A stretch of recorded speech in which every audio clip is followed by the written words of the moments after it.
Yanzu haka dai ‘yan uwan Sheikh Sani Khalifa ko kuma mu ce wato ‘yan uwansa cikin addini da kuma ‘yan uwansa cikin ɗariƙar Tijjaniya sun ɗauki gagarumin mataki ta musamman game da wato shirin shigar da rundunar sojojin Najeriya ƙara akan ci gaba da tsare Sheikh Sani Khalifa da suke yi ba tare da sanin shin menene abin da yake kaiwa yake dawowa ba. Wannan shi ne dai wato karo na farko da kafafen sada zumunta suka yaɗa labarin cewa a yanzu haka an shigar da ƙara kotu domin tuhumar ina aka kwana game da zancen Sheikh Sani Khalifa. Ga abin da ɗaya daga cikin wato gidajen jaridu suka wallafa game da wannan labari, inda suke cewa da ɗumi-ɗumi makusantan Sheikh Sani Khalifa Zaria sun wato maka rundunar sojojin Najeriya a kotu akan tsare malamin tsawon wato wata ɗaya ba tare da wato hukunci ba da wasu kusan kwanaki. Ya ci gaba da cewa makusantan Sheikh Sani Khalifa sun wato ɗauki matakin shari'a ta hanyar maka rundunar sojojin Najeriya a kotu bisa tsare malamin da aka yi babu gaira babu dalili tsawon wasu kwanaki da suka wuce ƙa'ida ba tare da hukunci ba. Rahotanni wato da muka samu sun wato nuna cewa 'yan uwa da magoya bayan malamin sun shigar da ƙara ne domin wato neman adalci da kare haƙƙin na ɗan adam da wato suke yi game da wato Sheikh Sani Khalifa, domin wato an ci haƙƙinsa ko kuma an danne haƙƙinsa na wato tsare shi ba tare da cikakken ɗaukar wato mataki domin bincike a hukunta shi idan yana da laifi ba. Suka ci gaba da cewa haka kuma wato ƙwararru na lauyoyi masu wato rajin kare haƙƙin bil'adama sun wato haɗa kai domin wato jagorantar shari'ar da nufin wato tabbatar da cewa an bi dokoki da oda bisa ƙa'ida yadda ya dace. Haka zalika har ila yau dai makusantan Sheikh Sani Khalifa sun tabbatar da cewa ba sa umarta ko kuma goyon bayan karya doka, sai illa dai a bi dokoki da adalci ba tare da zalunci da take haƙƙin bil'adama ba. A cewar su wato idan akwai laifi to doka ta yi wato aiki akan wato malamin nasu, amma ba kuma a kare wato a zalunce shi ko a ci mutuncinsa ko a ci amanarsa ba tare da cikakken bincike akan abin da ya yi ɗin ba. Ya ce za mu ci gaba da wato bibiyar wannan al'amari domin tabbatar da nazari da kuma wato ganin yadda al'amarin za ta kaya akan abin da ya shafi wannan al'amari na wato tsare wannan babban shehi ko kuma babban malami. Wannan shine labarin da ya karaɗe shafukan sada zumunta a wato game da al'amarin da ya shafi shigar da ƙara, kamar yadda dama akwai bidiyon da muka bayyana cewa Sheikh Malam Munir Adam Koza ya ce suna ci gaba da tattaunawa da zancen wato da iyalan da makusantan wannan babban malami domin ɗaukar mataki na hukuma akan abin da ya shafi ɓangarori guda uku, wanda da gaske har muka bayyana cewa sun ce za su ɗauki mataki akan gwamnatin da ta tsare shi, wato rundunar sojoji da ta tsare shi ba tare da tabbatar da hujja ko hujjar laifin da ya aikata ko kuma cikakken wato dalili game da meye ma yasa aka tsare shi ba.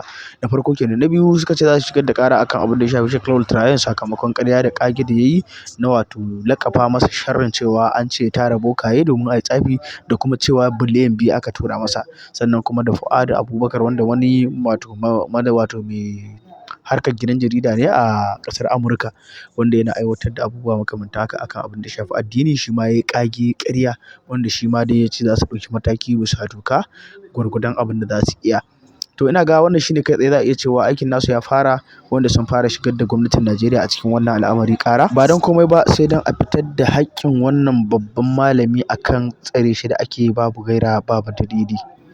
To abin da nake so mutane su ɗan gane ko kuma su ƙara fahimta ƙwarai da gaske shine masharranta da masu sharri da kuma wato ɗaukar magana a laƙafa wa mutum ba tare da wani wato hujja ko dalili ba, wato su shiga cikin taitayinsu, saboda sharri ba inda zai kai su. Sharri baya gina addini, sharri baya gina nasara a rayuwa, sharri baya gina duk abin da kake buƙata.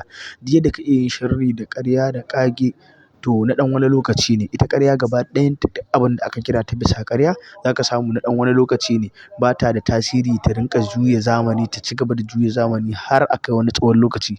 Da zarar an yi wani ɗan tafiya mara nisa, ɗan wasu wato ainihin taƙi kaɗan, za ka ga asirinka ya tonu na ƙaryar da ka gina. Masu ƙaryar cewa biliyan 2 ne aka tura, alhamdulillah Malam Munir ya karanto statement da aka je aka bincika na account ɗin malam. Sannan kuma za su ɗauki matakin da ya dace. Abu na gaba shine game da ita gwamnatin karan kanta da ta tsare malam. A constitution ɗin Najeriya akwai wani ƙa'ida ko kuma doka da wato ta haramta tsare mutum idan ya yi laifi ko kuma an kama shi ana zargin sa a tsare shi na fiye da kwana 40. Saboda an ce idan aka yi haka an take haƙƙin bil'adama. To duk da mun sani cewa shi wannan take haƙƙin bil'adaman fa yana da alaƙa da tasiri da gwargwadon waɗanda aka taka musu wato haƙƙin ɗan uwansu ne. Yanzu wannan malamin ai ba shi kaɗai ne aka kama ba, ba kuma shi kaɗai ne aka tsare ba tare da an masa shari'a ba. Suna nan da yawa. To amma don haka yana wato abin yana wajaba ne ga waɗanda aka tsare ma nasu su je su shigar da ƙarar kotu domin a ɗauki mataki ga ɗan uwansu idan an tsare shi ko an cuce shi.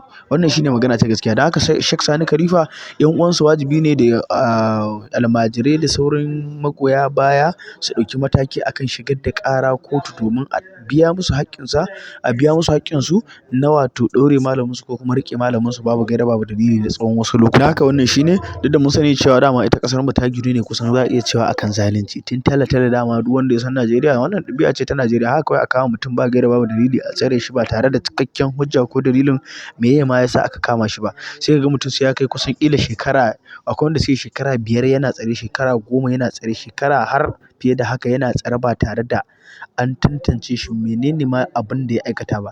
Sai ka ga mutum ya yi shekara 5 ko fiye da haka yana tsare. Sannan a shekara 5 ɗin nan da yake tsare wai shine za a je kotu. In an je kotu sannan a bincika me yayi kuma daga nan sai a ƙara yanke masa hukunci. Wannan zalunci ne da ƙin Allah da kuma wato katutu da al'amarin zalunci a cikin ƙasar mu Najeriya. Mutum ya aikata laifi in misali laifinsa ko hukuncinsa bai wuce gidan yari ƙila yayi shekara 2 bane ko 3. To sai da aka bari yayi shekara wajen 5 ko 6 sannan kuma wai sai a je a ce za a tafi da shi kotu. Idan aka je aka kai shi kotu yayi shekara wato ainihin 5 a baya yanzu kuma zai ƙara shekara 2 again. In shekara 2 ne hukuncinsa a wajen wato hukuma. To kaga wannan zalunci ne ai. Amma misali tun lokacin da aka kawo shi, yau aka kawo shi an shigar da shi ƙara a ƙasa da kwana 30 an yanke masa hukunci. Idan shekara 2 zai yi yana yin shekara 2 zai fita. Amma sai a ije mutum tsawon shekara da shekaru ya shafe shekara da shekaru yana tsare yana ajiye ba tare da an ɗauki matakin da ya dace domin hukunta shi gwargwadon abin da ya aikata ba. Wannan zalunci ne, wannan cin amana ne, wannan kuma wato ƙin Allah ne. Allah Ubangiji Subhanahu wa ta'ala ya sa mu dace. Kar a manta da idan aka fara zuwa wannan tasha ai ƙoƙari a danna mana subscribe kuma danna alamar ƙararrawa haka zai sa a samu dukkan bidiyon da muke ɗaurawa. Game da wanda suke bibiyan mu a wannan tashan za su iya tura saƙonsu kai tsaye domin mu gyara mu ɗaura shi a cikin wannan tasha namu mai albarka kamar yadda ga waɗanda suke bibiyan mu a shafukan mu na sada zumunta muna irin wannan. Za mu ɗauki wato saƙonka idan ka tura mana ta WhatsApp kamar yadda ka ga wato kake turo da voice to haka kawai za ka turo mana in sha Allah mu kuma za mu tsara mu gyara za mu kuma ɗaura a kan YouTube. Abin da muke buƙata kawai shine mutum ya ɗaga muryarsa yayi bayani da kyau sannan kuma yayi bayanin nasa isasshe gamsasshe yadda mutane za su fahimci inda ya dosa. Na farko kenan. Na biyu yayi shi a wajen da babu hayaniya ko kuma wato wani ƙaran wani abu ko wani abu makamantan haka.